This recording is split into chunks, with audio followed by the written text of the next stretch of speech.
Being able to communicate complicated things is an absolute game changer, no matter what job you do. These 3 tips will help you to do this better and hopefully make you a master in communication.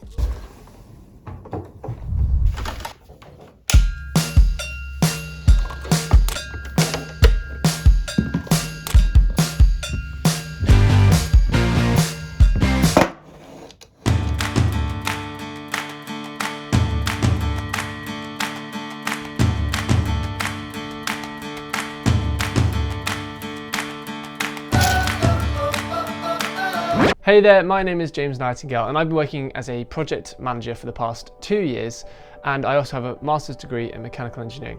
And if you're new, I'm so glad that you're here and you've given me just a snippet of your time today. This is actually the first episode in a new season of videos for me, where I'll be talking about a few different topics around work, rest, productivity, communication and more. And I want to make these videos a little bit more personal, so I plan on doing it a little bit in like a vlog style, as well as this sort of talking head educational style, just because I found I've had a lot more fun kind of being a bit more creative and making vlog style videos, as well as the educational talking head style videos. The video will always center around the central topic, for example, communication in the case of this video, but my fundamental goal is to leave you with one of 3 things.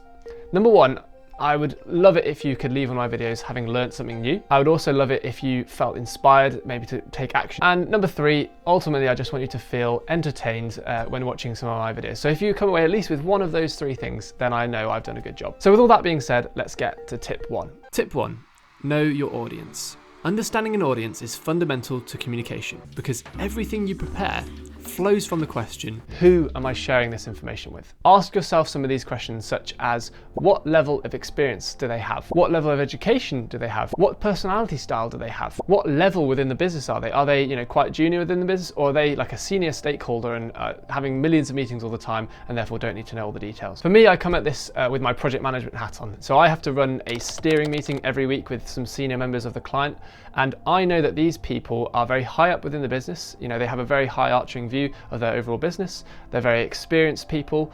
Their personality styles are certainly more direct, and they just want the basic information. They don't want you to babble along in the details.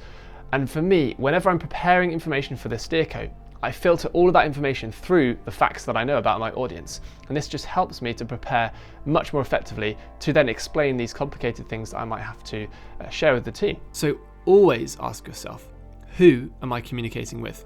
Tip 2, understand the details.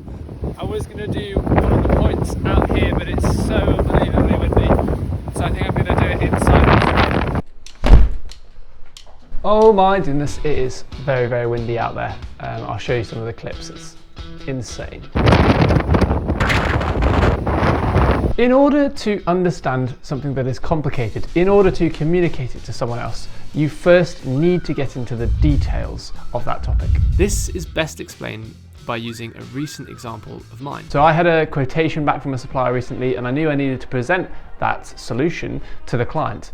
Now, if I was doing my job poorly, I would have just skim-read through that quotation, find the sort of high-level things like the cost, maybe chucked a few layouts on the slides, and then just presented that information as I saw it. Instead, it's so important to go into the detail of the information that you're planning on communicating, always asking yourself the question, if I were to present this now, what questions would the audience have for me? So in my circumstance, instead of just reading the proposal, I will always jump on a phone call with the supplier and talk to them and get them to run me through that proposal, and I can ask them loads of questions as to what I think I'm going to need to answer in that presentation when I'm talking to the client. And ultimately, because I'd done the groundwork and I'd done that research, whenever questions came up in that final presentation where I was talking to the client about the solution, everything went a lot smoother, a lot quicker, the meeting finished a lot sooner, and we actually had a decision as to what to do next, which is really key. If you do that research up front, you will likely have the next steps much more clearly defined for you. So in summary, in order to simplify something that is complicated,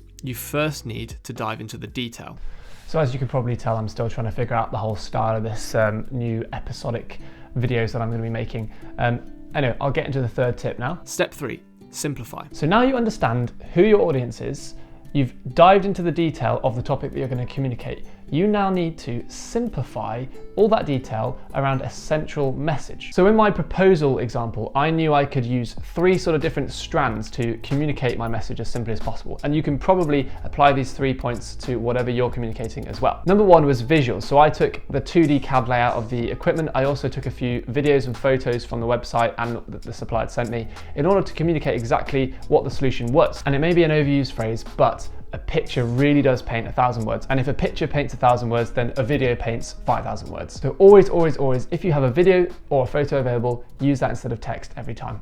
Number 2 is data. And by data, I don't mean really, really complicated data that fills up your entire slide. I mean very simplistic data that gets across a key point. So in my scenario, I needed to break down the cost benefit of this alternative solution over a 5-year period. So I just included a very simple table of some of the key costs that would occur over that time period. And you could easily compare what one solution would provide and what the other solution would provide in terms of the cost breakdown over the 5-year period. It was a very simple table, and it just allowed the supplier to just look at it and be like, oh, okay, I can see the benefit of that solution and I can see the benefit of that solution. And it just allowed him to understand the 2 scenarios a lot better. And the 3rd point is all around your key points. What is your central message and how can you just really, really summarize that in as few words as possible? Another phrase that I think is very applicable in this scenario is why use 2 words when you could use 1? Whether you're using like a slide deck or just your words to communicate to your audience, always, always, always try and keep your words to an absolute minimum and never use unnecessary words when you're trying to communicate. The reality is you'll only be able to use less words if you've done the research. I'm pretty sure that there's a quote from a US president about that. I might try and find that now. Okay, I'm not sure if it was a US president. I found one from Mark Twain, which basically says, if you want me to give you a 2-hour presentation, I'm ready today. If you want only a 5-minute speech, it'll take me 2 weeks to prepare. So basically, if you want to use less words, as I'm suggesting, because that is so much more effective in your communication, you need to do the research. Sorry, that goes back to the second point, but it's so important. Equally, always try and cut out as many ums and ahs as you can by being prepared, as it never really comes across well. So to summarize, in order to communicate well, you need to simplify your information into visuals, key data, and your key overall message. Okay, my microphone came off, so hopefully you can hear me. I actually made a video a few years ago about how to make presentations like a project manager. It's very similar in some ways to the things I've talked about in this video, but it's a bit more specific to presentations. So you might find that useful if you enjoyed this video. Anyway, thanks so much for watching, and as always, I'll see you in the next week's episode.